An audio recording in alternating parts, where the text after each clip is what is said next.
après, en étant junior, encore j'étais là, portuense, et très souvent j'ai prié avec elle. Alors je priais avec elle, et elle arrivait vers 13 heures par là, toujours à la même heure, hein. Les heures les plus dures, mère scolastique était là.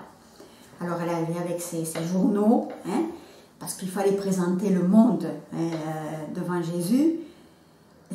Et alors chaque fois c'était moi qui devais guider. Moi j'attendais que mère scolastique guide un peu l'adoration. Elle me disait « Maria, guidi tu ». Alors son sourire était irrésistible. Elle voulait « D'accord, mère scolastique ». Oui, parce que j'aurais aimé qu'elle guide elle-même, non? Mais elle avait un sourire « Maria, guidi tu ». Ah, bon, d'accord. Et une fois j'ai guidé le chapelet. C'était le mystère de la Pentecôte. Hein. L'Esprit Saint descend sur les disciples. Alors, doucement, elle me dit « Maria, anche la Madonna ». Ah, c'est pas scusi, ma scolastica. Anche la Madonna. Mais c'était tellement simple. Hein. Je me rappelle que, maintenant que je sais, bon, elle est vénérable et tout ça, mais c'était la vie avec elle. Une fois, c'était Noël. Et on est descendu à toute vitesse, ensemble, toutes les sœurs, on était beaucoup, hein. Non, dans le réfectoire, c'était très étroit, et on se tenait, et elle était juste à côté de moi.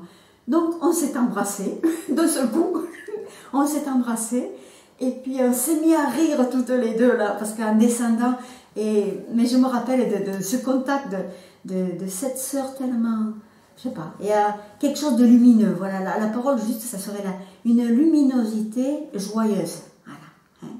Un témoignage, donc, même maintenant avec mère scolastique, c'est pas que je me mets à prier comme ça, non, c'est mère scolastique, comme j'étais avec elle avant, hein, c'est pas me mettre en prière exprès pour elle, hein. Et je lui parle par exemple de notre situation en France, je lui dis, mais vous avez vécu là, hein, et vous avez souffert, parce que c'était le moment de grosses difficultés, hein. Je me rappelle, je crois que c'est Sœur Dolores qui me disait, dans l'atelier, elle était là présente quand tout est devenu sombre. Je crois que c'était quand les novices devaient partir, laisser le changement avec les filles de Saint-Paul. Eh bien, elle a dit, regarde, c'est le moment. Vraiment, elle l'a vu devenir tout sombre. Hein, et c'est le moment de l'épreuve. Hein. Alors moi, quand je vais, il y a certaines statues, la Reine des Apôtres ou un divin maître que nous avons à nos gens, précieux, on les a fait repeindre, il faudra encore refaire. Et je sais qu'elle l'a vécu, elle les a vus, c'est elle-même qui a été à côté de ces statues-là, parce qu'elle avait planté des pommiers, elle avait planté des fruits, mais certaines choses on a dû les enlever parce qu'on a fait une restructure. Hein. Alors, mais je me suis dit, c'est dommage, s'il y avait encore quelques fruits qu'elle avait tenus, elle. Mais comment dire, pour moi, savoir dans ces moments de certaines difficultés que nous passons, savoir qu'elle est dans les gros moments de difficulté de la congrégation, elle a donné sa vie d'une manière encore plus forte, là, hein, c'est un encouragement. Et je pense que ce n'est pas simplement un encouragement, mais c'est quelque chose qu'on doit creuser.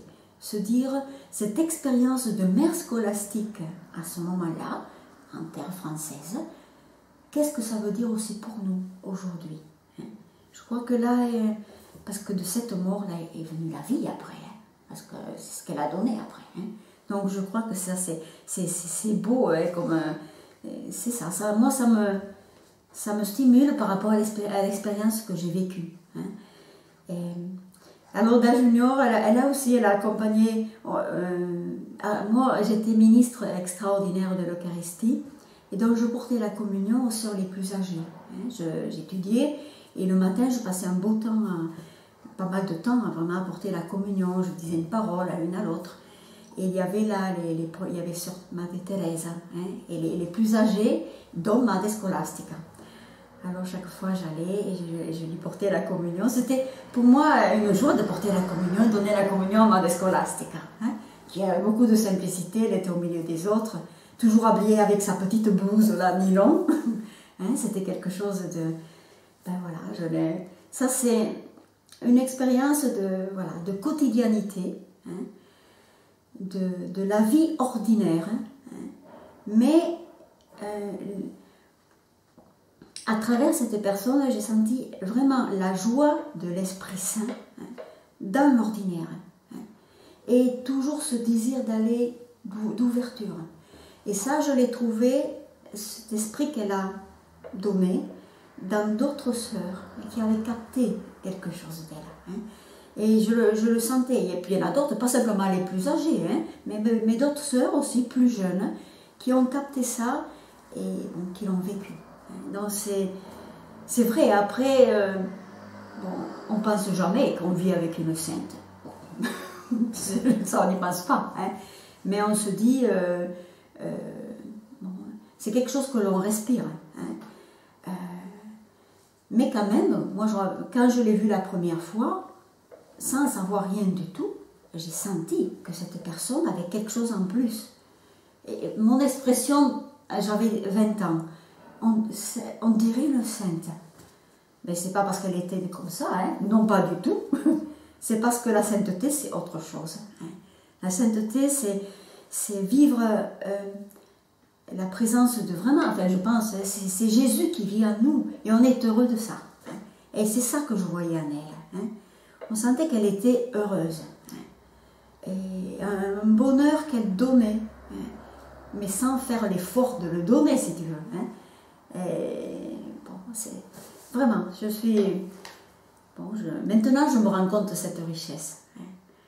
Bon, je remercie le Seigneur, mais en même temps, je n'exagère même pas dans le remerciement. Je ne sais pas comment dire, c'est parce que je veux rester dans cette simplicité de ces rencontres que j'ai fait avec elle pendant donc bon, le noviciat. Bon, c'était un peu rapide, hein, j'ai fait 2 ans, 3 ans 2 ans et demi de formation, j'ai fait en tout, et une partie de mon juniorat, parce qu'après elle est partie là-bas à Saint-Fray.